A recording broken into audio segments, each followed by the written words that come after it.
en esta primera parte introductoria, mi amado, debemos de volvernos a sincronizar, sí, o a sintonizar con las enseñanzas que se han venido llevando a cabo respecto de los reyes, sobre todo. Sí, ya que el texto bíblico de Segunda de Reyes y parte final de Primera de Reyes, mi amado, hizo una especie como de paréntesis para concentrarse a ver solamente lo que era referente al profeta Elías y luego al profeta Eliseo.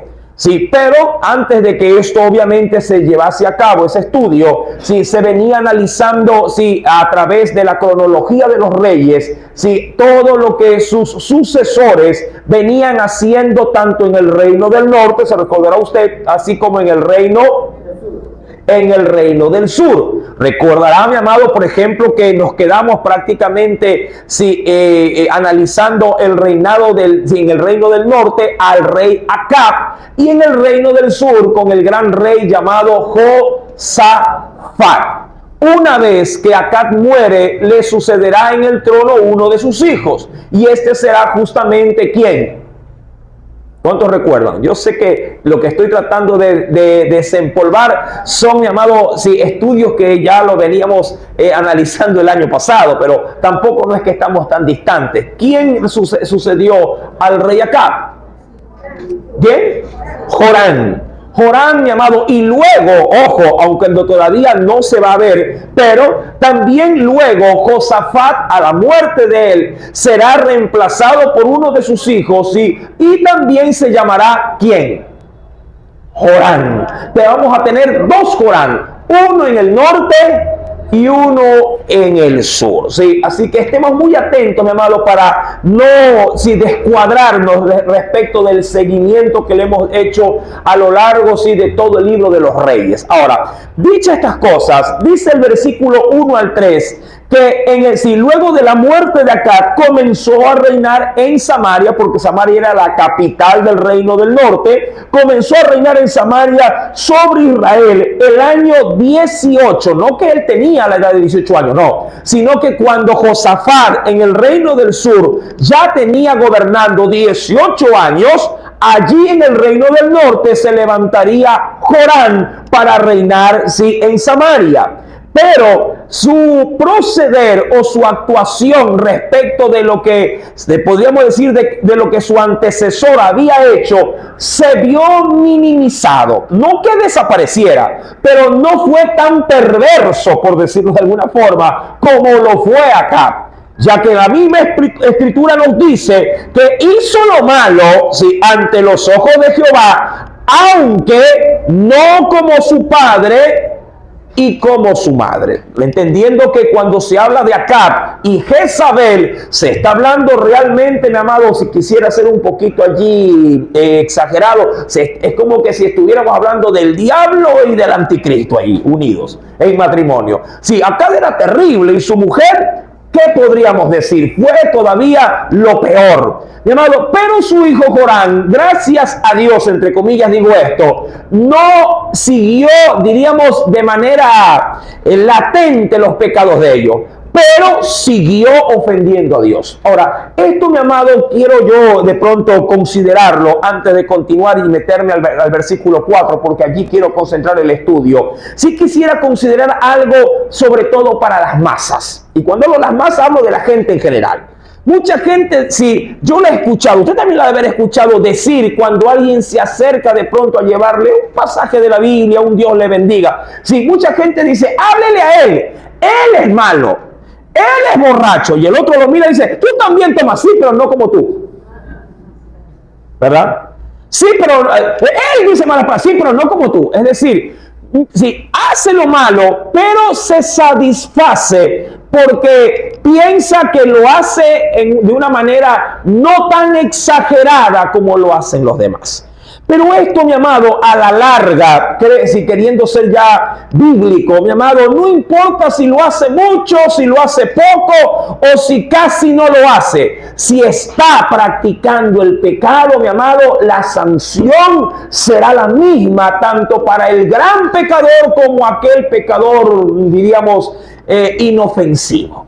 Como quien podría decir, yo hablo mentiritas, pero blancas nada más. Sí, mi amado, la mentira es como tal considerada pecado, sin importar qué color o cómo usted la quiera maquillar. Mentira es mentira y punto.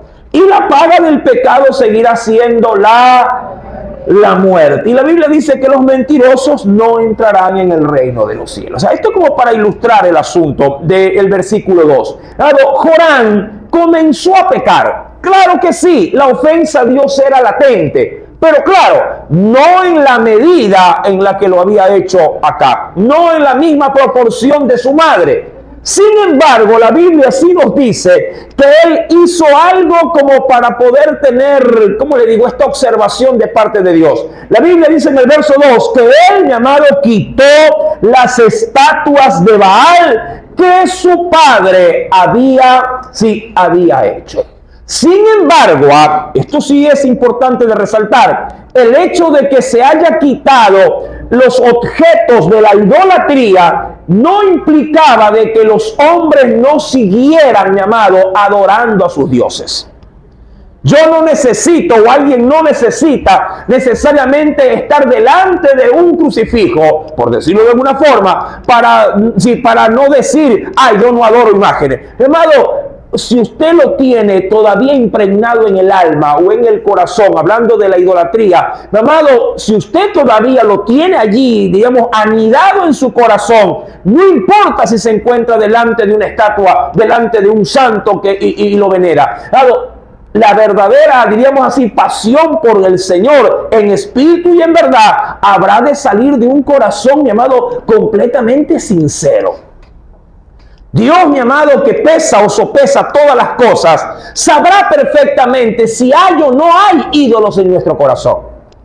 Hay gente que posiblemente usted no los podrá ver inclinado, por ejemplo, a este rey Mamón, que es el rey de las riquezas. Pero, mi amado, su forma o su estilo de vida hace notar que para él, su ídolo en este mundo es, mi amado, son los dólares, son los Washingtones, decía un predicador antiguo.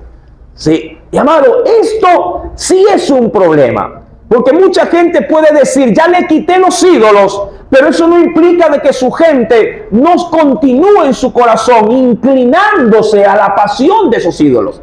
Mira que mucha gente puede decir, hermano, yo ya le quité la tablet, ya le quité el celular. Sí, está bien, pero la idolatría fue quitada. ¿Cómo te garantiza de eso? Porque si tú medio por ahí das la vuelta, él buscará la forma de poder nuevamente, quedar cautivo de pronto con un celular prestado. La idolatría no se la erradica estrictamente, quitando aquello que empuja al hombre a inclinarse delante de esto. La verdadera, diríamos así, transformación de un corazón, solo se puede, mi amado, garantizar que no hay algo que lo aleje de su creador, cuando él mismo está dispuesto a renunciar a aquello que lo ha esclavizado.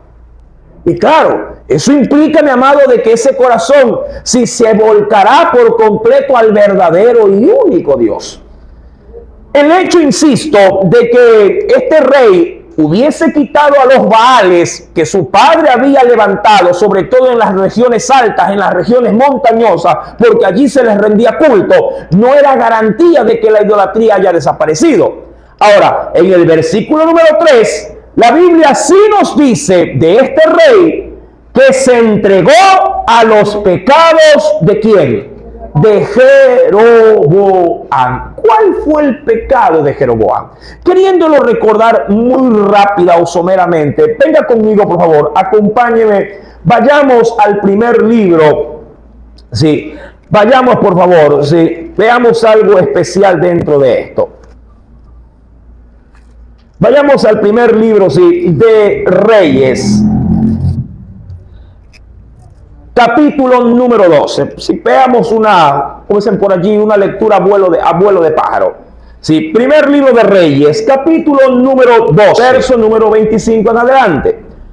Dice el Señor: entonces reedificó Jeroboam a Siquem en el monte de Efraín y habitó en ella. ¿Y qué hizo en ella? Dice el Señor. Y saliendo de allí, reedificó también a Penuel. Y dijo Jeroboam en su corazón: se volverá el reino a la casa de David, y si este pueblo subiere a ofrecer sacrificios en la casa de Jehová en Jerusalén, porque el corazón de este pueblo se volverá a su señor Roboam, rey de Judá, y me matarán a mí, y se volverán a Roboam, rey de Judá. Verso número 28. Léalo, por favor.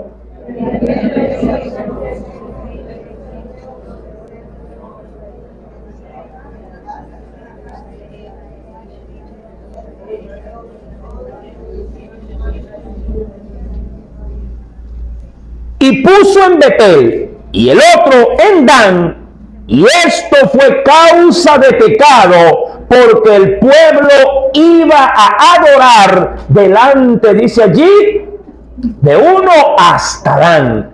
Así dice la Escritura: hizo también casas sobre los lugares altos, e hizo sacerdotes de entre el pueblo que no eran de los hijos de Leví. Este fue digamos así, en su médula, sí, en su columna vertebral, el mayor pecado de Jeroboam.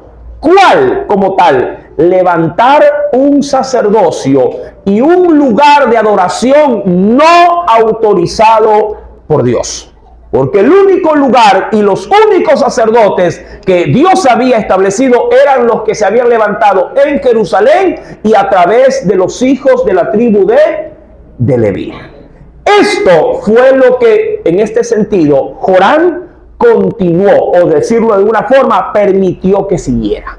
Quitó lo falso, pero dejó un reemplazo, sí, de lo que se había hecho anteriormente con Jeroboam, para poder mantener, sí, a toda la nación en el reinado del norte cercano a él, queriendo impedir de que su pueblo se vaya a adorar a Dios en el reino del sur. Mi amado, obedecer a medias no es obedecer. Quisiera dar una pauta en esta parte, mi amado. Mucha gente obedece a Dios, pero piensa que si lo hace de manera parcial, está satisfaciendo por completo a Dios. Y eso, mi amado, es imposible. Sus propios hijos no podrían, mi amado, decirle a usted: mamá, estudié aritmética, estudié gramática, estudié ciencias naturales, y inglés, no, eso no alcancé a estudiar, pero estudié lo otro, así que felicítame. Peor si mañana tiene examen. O se estudia completo, es decir, o se considera todo, mi amado, porque de lo contrario, el solo hecho de haber olvidado o el de minimizar la importancia, si de algo que es vital para él, mi amado, hará, mi amado, así sea por una materia, puede perder todo el año. ¿Verdad que es así? Claro, hermano. Tú no, imagínate irte a bañar y que te diga: oye, ¿te bañaste bien? Sí, bien me bañé. Y detrás de las orejas no hay, no. ¿Te lavaste? Sí, todo me lavé, pero los pies no, eso no. O la cabeza no. Claro, si nos vamos a disponer para agradar a Dios, tratemos, mi amado, de hacerlo de manera integral. De manera integral. Dios, mi amado, no es, mi amado, ¿qué te puedo decir? Dios no es algo que tú puedas usar momentáneamente por un tiempo y luego soltarlo, y cuando te sientes nuevamente mal regresas y tratas de manipularlo. Mi amado, Dios no es manipulable. No te equivoques. Dios no es un objeto, un muñeco que tú puedes armar y desarmar a tu antojo. Es Dios, mi amado, el que de una u otra forma se ha manifestado a tu vida para que tú, mi amado, de manera integral lo reconozcas y lo ames por completo. Por eso Dios siempre pidió, y Jesús también lo remarcó, Dios siempre pidió a quien se acerca a su Creador que lo adore en espíritu, que lo adore en verdad y que involucre dentro de esa adoración, involucre su cuerpo, su alma, sus fuerzas y su voluntad. De ahí que Dios dice, amarás al Señor tu Dios con toda tu mente, con toda tu alma, con todas tus fuerzas, con todo, no con un pedacito de algo. Para este rey, mi amado, al parecer, haber quitado algo del todo que tenía que quitar, pareciera ser que le complació. Y dijo, ya hice esto y que Dios se sienta por bien servido. No es así, mi amado. Tú no le puedes decir a tu Dios orando, Señor, ahí fui a tu casa, fui a la iglesia, así que date por bien servido, cumplí. Tú no puedes decir eso. Es como que tú en casa le digas a tus hijos, ya les planché, cumplí. Y la comida, eso yo no sé. ¿Verdad? Dile a tu marido, hijo, ya le tengo la comida, está lista. Qué bueno, gracias. Oiga, me planchó la camisa. No, eso sí yo no hago. O te rindes a ser realmente esposa y madre, o simplemente, amado, ¿para qué te casaste? Igual con el marido. Si me voy en la parte del hombre, mi amado, es como que si también la esposa le reclama a su marido, oye, dejaste para la comida. Claro que sí. Oye, para la pensión de los muchachos, a eso no. En esa parte yo no. Si adquieres una responsabilidad, mi amado, el paquete viene completo. ¿O no es así? Viene completo. Tú no puedes ser parcialmente marido.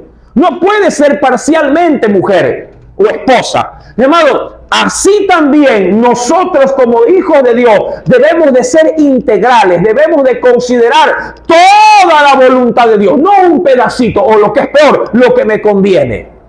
Bueno, yo soy cristiano, pero eso sí, a mí diezmo y ofrenda a mí no me pidan. Yo soy cristiano, pero a mí no me van a decir que tengo que salir a predicar. Amado, todo está en el paquete. Amén. Porque también nuestro amado Salvador completamente se entregó por nosotros. ¿Sí? Él, mi amado, sufrió hasta la muerte. No dijo, a ver, mátenme solamente el brazo, el resto no, porque me va a doler.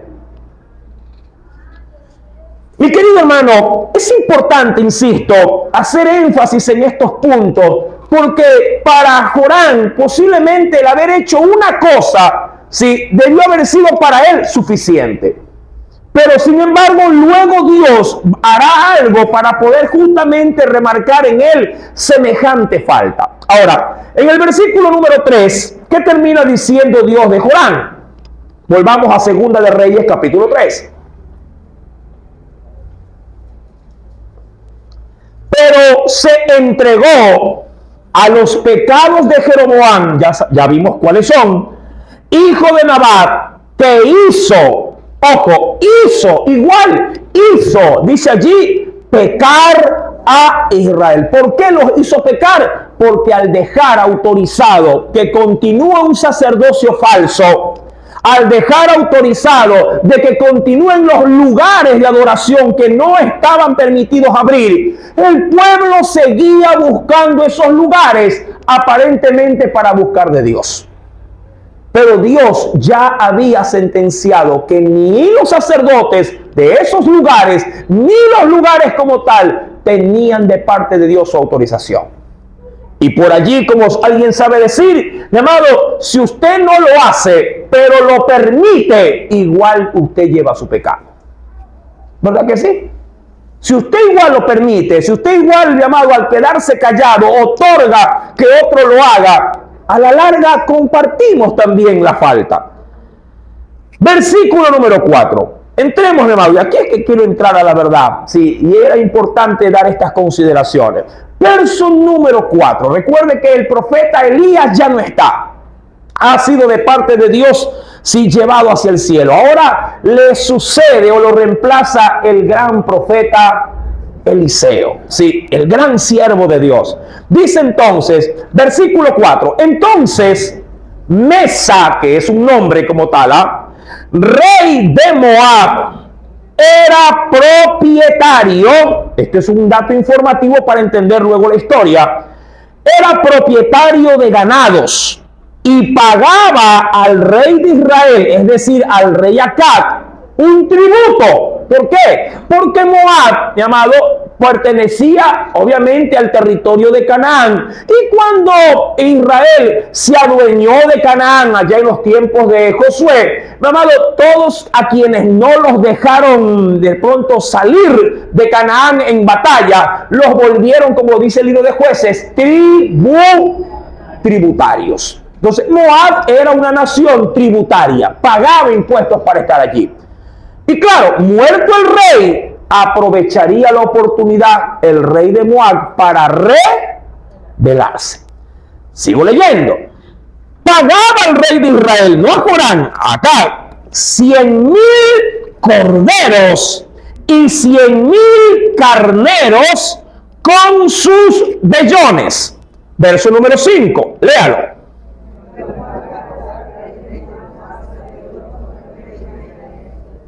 Se rebeló, es decir, hasta aquí pago.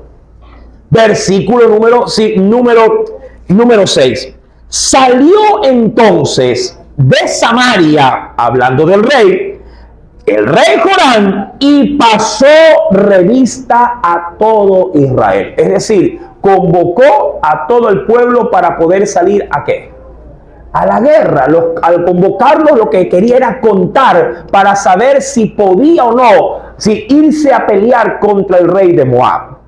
Versículo número 7. Y fue y envió a decir a Josafat, rey de Judá: el rey de Moab se ha rebelado contra mí. ¿Irás tú conmigo a la guerra contra Moab? Ahora, aquí hay que acotar algo. Esta historia ya la hemos visto en reiteradas oportunidades. Este mismo rey, y no hablo de Joram, sino de Josafat, había hecho algo semejante. ¿Se acuerda usted? Tratando de captar las enseñanzas del año pasado. Sí, también en su debido momento, usted recordará, acá mandó a llamar ¿a quién? A Josafat, pero para confrontar ¿a qué? ¿A qué nación? A los sirios. ¿Se acuerda usted? Los cuales habían venido como arena del mar. Sí, y en esa oportunidad a Josafat le salió caro el asunto. ¿Verdad que sí? Dios lo mandó a reprender. Casi se muere Josafat en esa primera alianza que tuvo. ¿Y por qué Josafat fue en esa primera oportunidad? Porque había hecho ¿qué cosa con Acab? Josafat. ¿Qué había hecho? Mire que estoy tomando la lección, que había hecho alianza. ¿De qué forma había hecho la alianza? Él había ¿qué cosa? Casado a su hijo con una hija del rey Acab. Tremenda falla. Sí, eso ya lo analizamos muy ampliamente. Y ahora, mi amado, si por decirlo de alguna forma, un yerno político, por decirlo de alguna forma, estaba mandando a llamar otra vez a Josafat. ¿Sí? Otra vez. Ahora, ¿por qué lo manda a llamar? No solo porque se ve, en ese sentido, se ve minimizado por el rey de Moab, sino porque al contar a su gente se da cuenta de que no tiene el recurso humano necesario para ir a la guerra. ¿Sí? No tiene. Y a la verdad, mi amado, cuando alguien quiere confrontar una batalla, hasta el mismo Señor Jesús lo ha dicho, si alguien quiere ir a la guerra contra alguien, primero va y ve si puede hacerle frente. Si no puede, entonces manda mensajeros de paz para poder establecer un lineamiento de poder, digamos, entre ambas partes llegar a un acuerdo.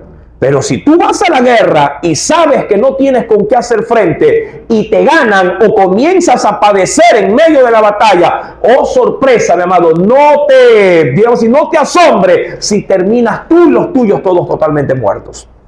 Hay que tener sabiduría hasta para poder hacer proyectos en la vida. Hay gente que dice, voy a construir y se queda con la casa medio talle. ¿Cuántos han visto casas mal hechas? Medio zinc, media losa. Sí, hizo la escalera, 5 escalones y falta todavía 5 más. Y dice, ¿qué pasó aquí? Es que se me acabó el dinero. ¿Pero para qué hizo? ¿Verdad? Hasta para tener hijos hay que saber planificar. Cuidado es de ustedes. Ay, que ahora nacen con un pan bajo el brazo. Nada, con facturas que vienen bajo el brazo. Te tiene que ser muy responsable y tiene en ese sentido, mi amado, que planificar las cosas. Ahora, Joram, si hace la invitación a Josafat, si luego de haber pasado revista, es decir, se dio cuenta de que no podía hacerle frente, y verso 7 dice, y fue y envió a decirle a Josafat, rey de Judá, el rey de Moab se ha rebelado contra mí. ¿Irías tú conmigo a la guerra contra Moab? Y el rey le responde. ¿Qué le responde? Verso 7. Iré, porque yo soy como tú, mi pueblo como tu pueblo, y mis caballos como los tuyos. Una respuesta muy similar a la que también el mismo rey se lo dijo a quién. ¿A quién? Al rey acá. Lo mismo, igualito, una fotocopia. Mi amado, y aquí es donde comienzo, sí, obviamente a sacar, a relucir lo que de Dios creo que es sumamente vital nosotros poder, sí, tomarlo como aprendizaje. Amado, cuando a ti te pasa algo en la vida, podría decirse que sin conocer al Señor, puede ser que por esa ignorancia de Dios en nuestros corazones, estemos siempre, cada vez y cuando, tropezando y tropezando, y a veces hasta con las mismas piedras, sí, cayéndonos en o resbalándonos en la misma cáscara de guineo. Pero cuando ya venimos a Cristo, cuando ya el Evangelio alumbró tu corazón, cuando ya la verdad nos ha hecho libres, y si acaso, obviamente, de pronto por niñez espiritual, por inexperiencia espiritual, algo nos llegase a pasar y suframos consecuencias, remarco esto, volveríamos luego de una pésima experiencia, volver a tropezar con la misma piedra. Usted diría, no, pero el caso es que sí. Hay muchos, mi amado, que pareciera ser que luego hasta de experimentar fracasos, derrotas, decepciones, problemas, crisis, pareciera ser que no han aprendido nada. Y cuando nuevamente, creo yo, que de Dios se presenta una situación, a veces Dios hasta la permite para probar a su pueblo. Dios no tienta a nadie, porque Él no puede tampoco ser tentado. Dios prueba a sus hijos. Dios sí los somete a evaluación para ver, llamado, qué tan maduro estamos dentro de sus caminos. De eso tú tienes que tenerlo muy presente, mi amado. Cuando del mal se trata, eso no viene de Dios. Puede venir o del diablo o de tu propia concupiscencia. Cuando te parece una piernona por el camino y a ti te baila el ojo, no dirás, ay, el diablo, esa es tu carne. Punto.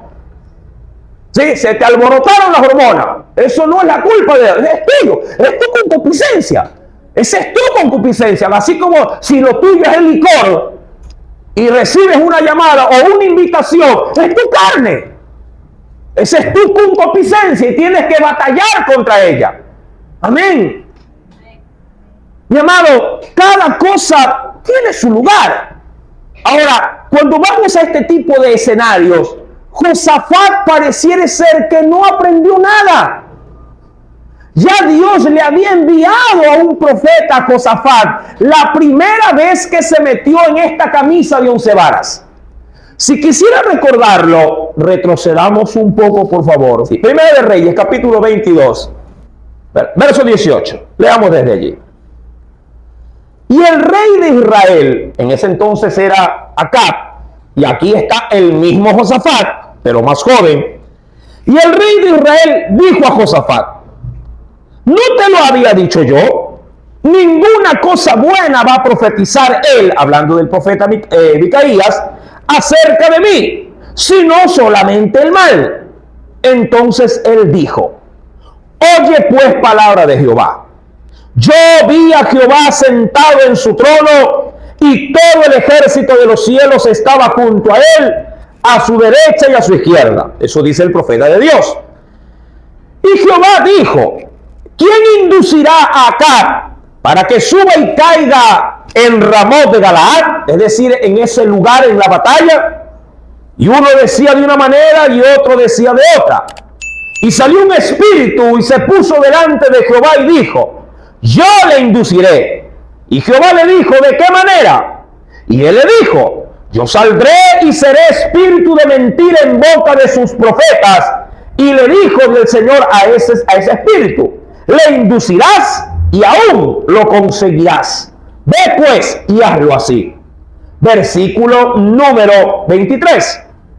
Y ahora, he aquí Jehová ha puesto espíritu de mentira en la boca de todos tus profetas. Y Jehová ha decretado el mal acerca de ¿quién? Acerca de ti. Avanzo un poco más. Versículo número 29. Subió pues el rey de Israel, ¿con quién? Con Josafat, rey de Judá, a Ramot de Galaad.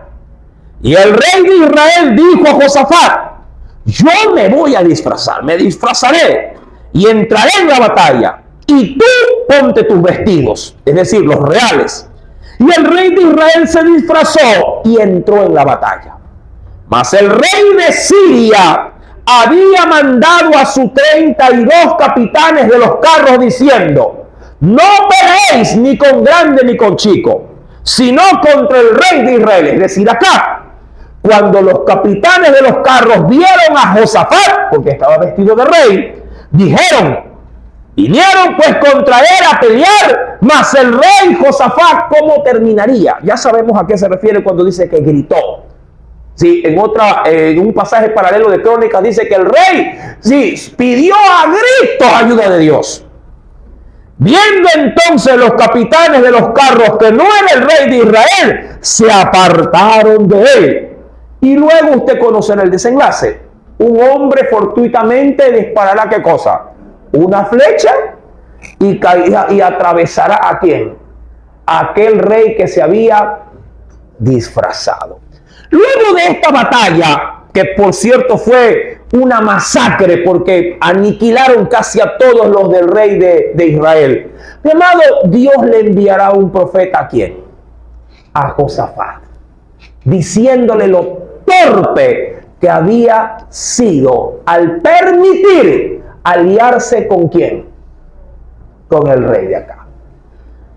Solo como para, insisto, recordar. Vueltos al libro de Reyes, Segunda de Reyes, capítulo 3, el rey parece ser que se ha olvidado de esta batalla. Parece ser que se le pasó por alto, sí, el apuro de muerte, por cierto, a que vivió algo similar con Acab, el padre de Joram. Verso número 7. Y fue y envió a decir a Josafat, rey de Judá: el rey de Moab se ha rebelado contra mí. ¿Irás tú conmigo a la guerra contra Moab? Y él respondió: iré, porque yo soy como tú, mi pueblo como tu pueblo, y mis caballos como los tuyos. Y dijo: ¿por qué camino iremos? Es decir, ¿por dónde acecharemos a nuestro enemigo? Y él le respondió: por el camino del desierto a Edom. Salieron pues el rey de Israel y el rey de Judá y el rey de Edom, y como anduvieron, dice aquí, rodeando por el desierto 7 días de camino, les faltó, claro, por un desierto tan grande, ¿qué cosa les faltó? A 3 ejércitos. Iba el rey de Edom, el rey de Israel y el rey de Judá. Dice el versículo número 9, sí, salieron pues el rey de Israel, el rey de Judá y el rey de Edom, y como anduvieron rodeando el desierto 7 días de camino, les faltó agua para el ejército y para las bestias que los seguían. Versículo 10, léelo por favor.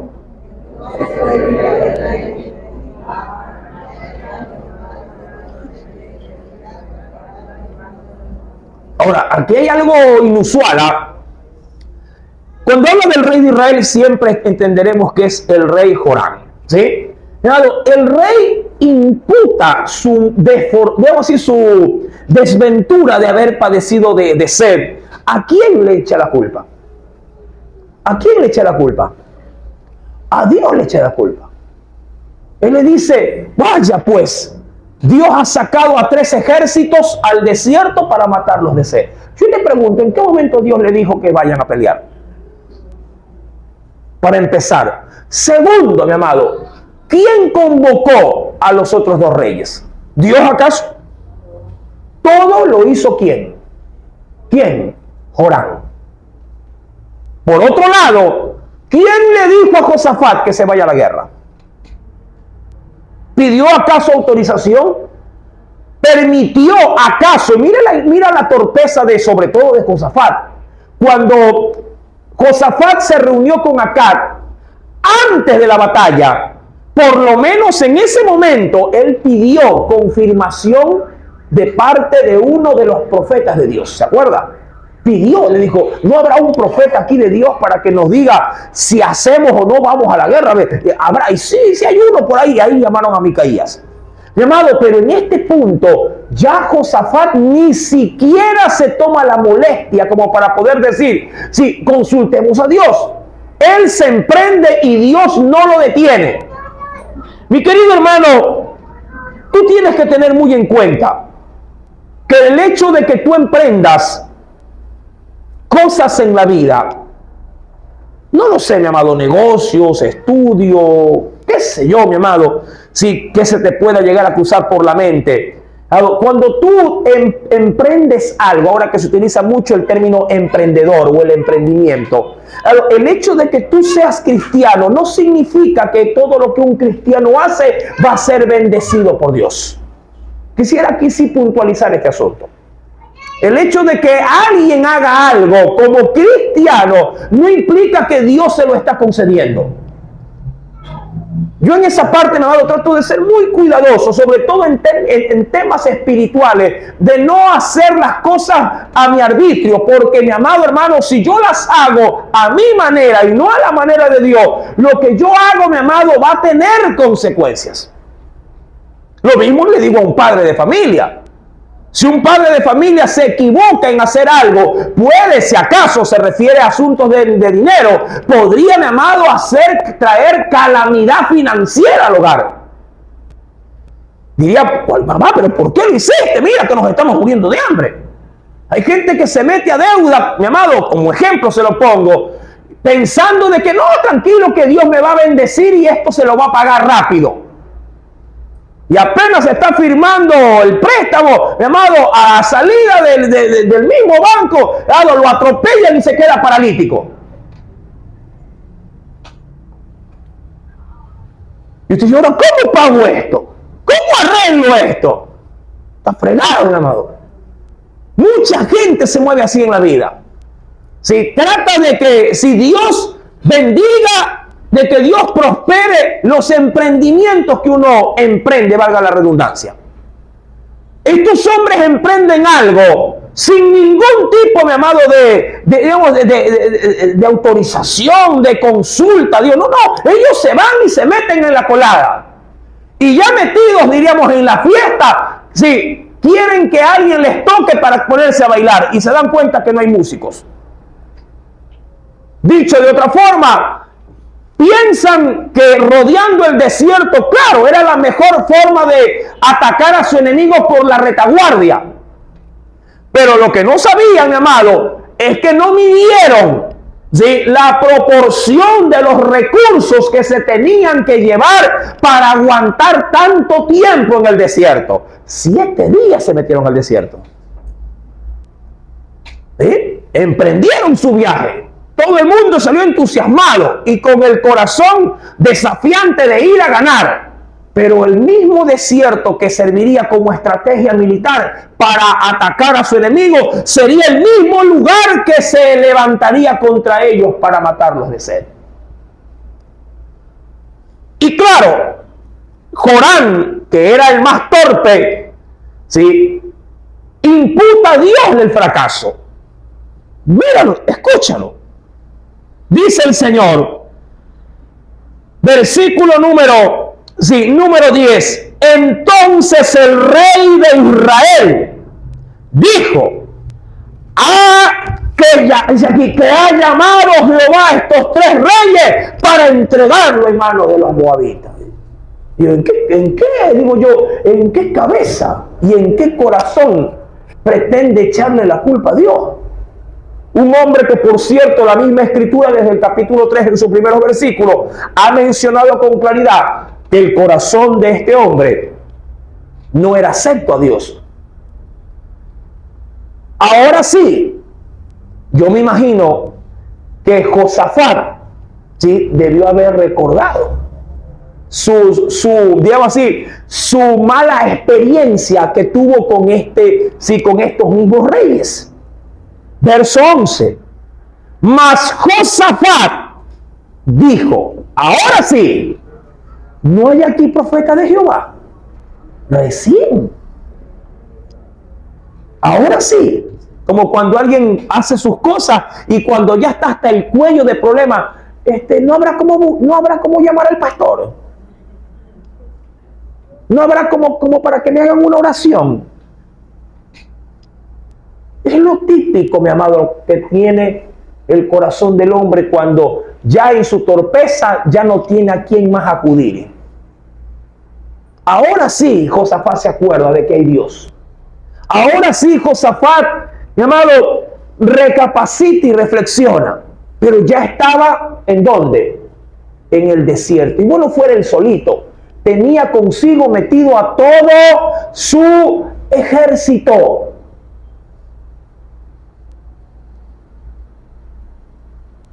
¿No hay aquí profeta de Jehová para que consultemos a Jehová por medio de él? Y uno de los siervos del rey de Israel respondió y dijo, aquí está, es decir, no que estaba ahí con ellos, estaba, imagino, en el ambiente propiamente del escenario, sí, de la época, a eso se refiere, no es que él había salido con ellos. Aquí está, es decir, aquí se encuentra Eliseo, hijo de Safat, el cual, que dice la escritura, el que servía a Elías. Y esa palabrita final es como para que Joram también recuerde, ¿sí?, de quién, llamado, había aprendido este profeta y qué línea tenía este profeta.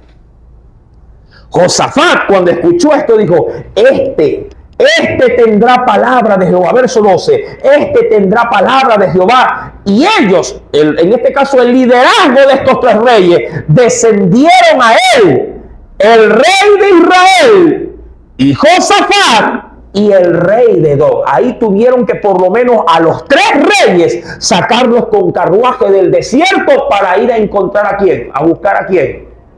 ¿A quién? A Eliseo. Ahora, ¿tú te imaginas a Eliseo en este escenario con estos 3 reyes? Mira, si algo se ha aprendido de Eliseo en estos primeros estudios que hemos tenido de la última parte de Segunda de Reyes y sobre todo los primeros capítulos de Primera de Reyes, es que Eliseo era un hombre a carta cabal, llamado, lleno de temor y lleno de un verdadero, ¿cómo te digo acá? Un verdadero celo de Dios. Eliseo no andaba con paños tibios. Había aprendido bien de su maestro, hablando del profeta Elías. Era un hombre, mi amado, a carta cabal en cuanto a su integridad espiritual, lleno de Dios y, claro, confrontador de todo mal. 3 reyes van a visitar a Eliseo. Versículo número 12. Josafat dijo, tendrá palabra de Jehová.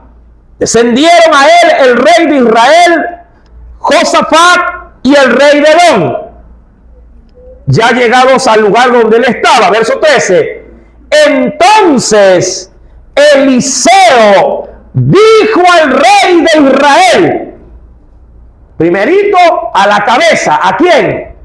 A Joram, el Rey de Israel. ¿Qué tengo yo contigo? Mira tú, dirá cualquiera, ay, pero qué irrespetuoso, ¿no, mi amado? Irrespeto el de ellos al hacer sus cosas y luego andar buscando a Dios para que se las remedie. Mucho pueblo camina así. Mucha gente así se conduce. Ellos se meten en camisa de 11 varas y luego quieren que Dios se las ande remendando, porque les quedó muy grande el asunto. Ellos deciden viajar, ellos deciden meterse con gente que no deberían ni siquiera de contar, diríamos, con esa disque amistad. Pero luego de que se someten, mi amado, a la voluntad de otros y sufren las consecuencias, ahora sí, vamos a buscar de Dios. Claro, insisto, Dios no es burla. No cometas los errores que se están estudiando actualmente en las historias del libro de los jueces. ¿Cuál es el gran denominador común de esas historias? ¿Cuál es el denominador común? El pueblo, ¿qué hace? Se aparta. Dios permite que los enemigos se levanten y los opriman. Ellos sufren. Y luego de que se cansan de sufrir, ¿qué hacen? Claman a Dios y Dios misericordiosamente les envía un libertador y los salva. Una vez salvados, se olvidan del beneficio y vuelve la burra al trigo. Se apartan, luego Dios, ¿qué hace? Los castiga, vuelven a sufrir, vuelven a llorar, vuelven a clamar, Dios los oye y les envía otro libertador. Y de ahí vuelve otra vez la burra al trigo. ¿Tú crees que así es bueno vivir la vida? Yo no creo, mi amado, que seamos tan torpes para que estemos cada año poniendo el mismo disco del Día de la Madre. No estoy parafraseando nada más, ¿no? No digo que el disco sea feo, pero que todos los días de la madre me ponga la misma canción. Yo digo, oye, cámbiame el disco, pues, ¿no? Ya le voy a decir al grupo de alabanza que todos los días toque la misma y la misma y la misma alabanza. La gente ya ni viniera a escuchar la alabanza. ¿Qué van a dar? Lo de siempre, pues. Eres todopoderoso. Así no se vive la vida. Mi amado, Dios no es solapador de nuestros pecados. Él no es alcahuete de nadie. Y lo que es peor, mi amado, Él no es tu juguete. Que cada vez que luego de que te saca de un problema, te olvidas, le das la espalda, vuelves a tus andanzas, te hieren como es la costumbre, y ya herido y maltratado, otra vez, Señor. No, pues hermano, tenemos que ponerle un freno a esto. Debemos de ser gente en Dios, mi amado, gente responsable también con nuestro Creador, con nuestras responsabilidades espirituales. ¿Acaso tú mismo, cuando viene alguien que ya te conoce y que tú ya sabes de qué pata cojea, cuando ya lo ves venir, dices, este viene a pedir plata? Solo viene a buscarme porque se ha quedado chido. ¿Verdad? Tú los conoces. Ay, otra vez, ya se ve, ni le abra, ya sé por qué viene esto. Imagínate Dios diciéndonos lo mismo a nosotros. Otra vez viene, le dice, yo sé por qué viene, yo sé por qué viene. Solo viene a manipularme, solamente viene a derramar lágrimas de cocodrilo. Una vez que yo se la seco, lo prospero, lo levanto, lo sano, Él vuelve otra vez a herirse, a despeñarse, a tropezar con la misma cáscara. Venimos arrasando con todo el 2023. Sí.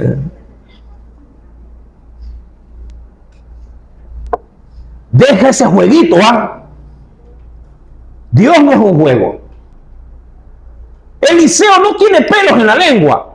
Eliseo al rey le dice en su cara, ¿y yo qué tengo que ver contigo? Imagínate que yo le diga a alguien hacia un hermano, pastor, ¿y qué viene pastor? Pastor cuando te conviene, y cuando no te conviene. El otro día me llamó, por cierto, alguien, y se lo digo como anécdota, que no lo veía, ni lo escuchaba de años, y me llama, y con insistencia, y cuando yo veo un número desconocido así por sí, no sé responder. Pero después me manda un mensaje y me escribe, soy fulano de tal. Me reservo el nombre. Digo, hice memoria. Sí, creo que lo conozco. A ver. Y me volvió a timbrar. Y me llama. Hermano, ¿cómo estás, hermano Paul? Lo amo muchísimo. Pura salamería. A mí todavía, hermano. A mí que me gusta que me anden tirando flores. Dígame, varón, ¿en qué le puedo ayudar? Dice, mi esposa quiere hablar con usted. A ver, póngamela. Hermano, ¿cómo estás? Yo lo conozco. Sí, ¿cómo está, hermana? ¿Qué tal? Casi se me sale el nombre. Y ahí está. Pero así mismo, salamería. Pura lisonja. Mano, usted es mi pastor, que ni sé cuánto. Yo digo, sí. Ajá. ¿Usted cree que nos podía casar? No. No. No, mi amado. Porque están jugando. Juegan a ser cristianos. Están apartadísimos. Los conozco. Yo no los puedo casar, le dije. No le colguieron, pero no. Ay, es que entre usted y otro hermano. Va, que vaya con otro hermano. No los puedo casar. Conozco su fama. Conozco su mal testimonio. Solo por pura apariencia. Amado hermano, ¿tú crees que Dios no se, digo yo, en su corazón, Él, mi amado, acaso no se entristecerá, no se pondrá de pronto nostálgico al ver cómo lo usamos, cómo lo manipulamos?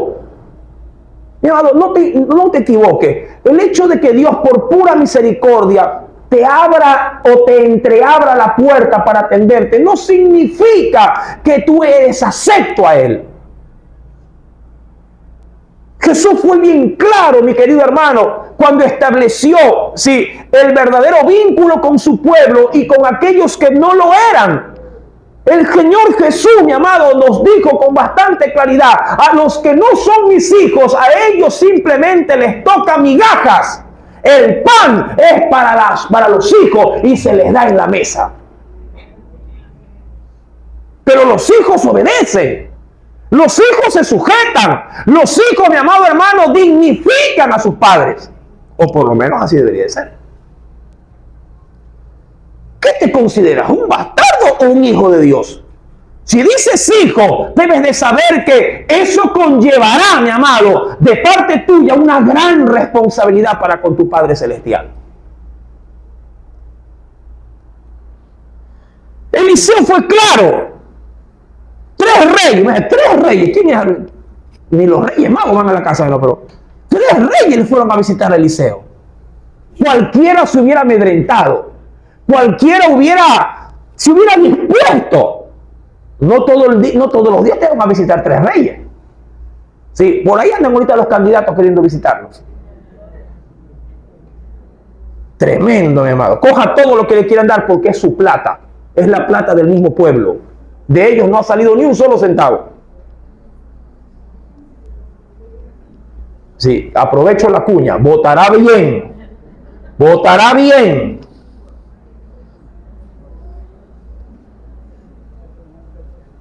Entonces Eliseo le dijo: ¿qué tengo yo contigo? Ve a los profetas de tu padre y a los profetas de tu madre. Y el rey de Israel respondió: no, porque Jehová ha reunido a estos 3 reyes para entregarlos en las manos de los moabitas. Oye, qué caredura, no caretuco.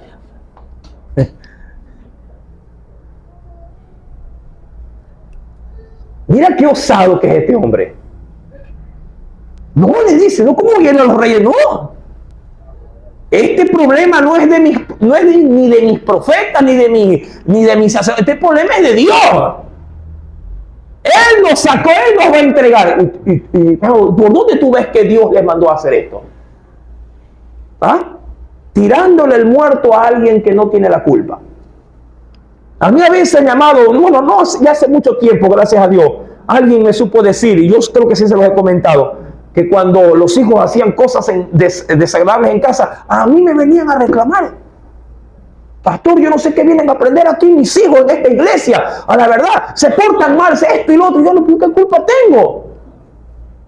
Si ellos se portaran mal en mi casa, yo les metiera palo, usted les mete palo. No, eso no, pero ¿cómo me va a culpar a mí de la crianza de sus hijos? Todo padre es responsable de cómo los cría. Si él no le sabe respetar, saque la mano y hágase respetar.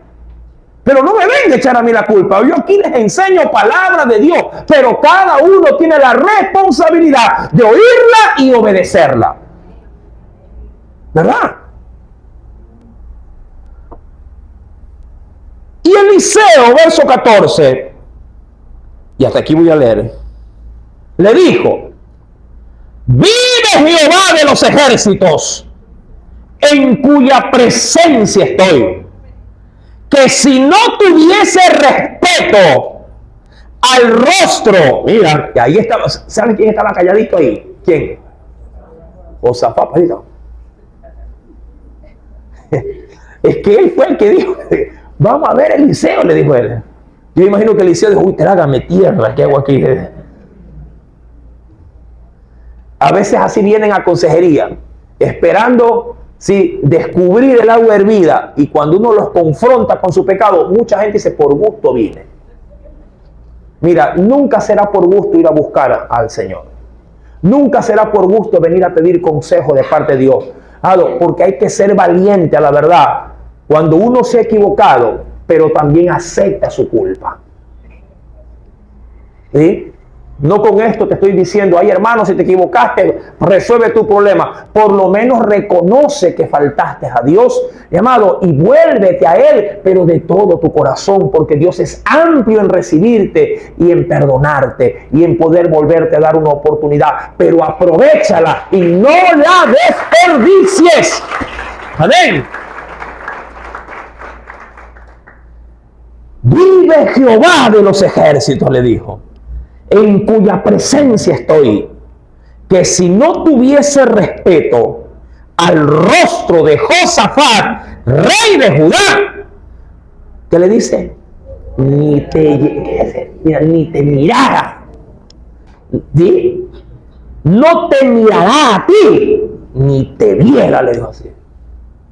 Este hombre, insisto, amado, este hombre era un verdadero siervo de Dios.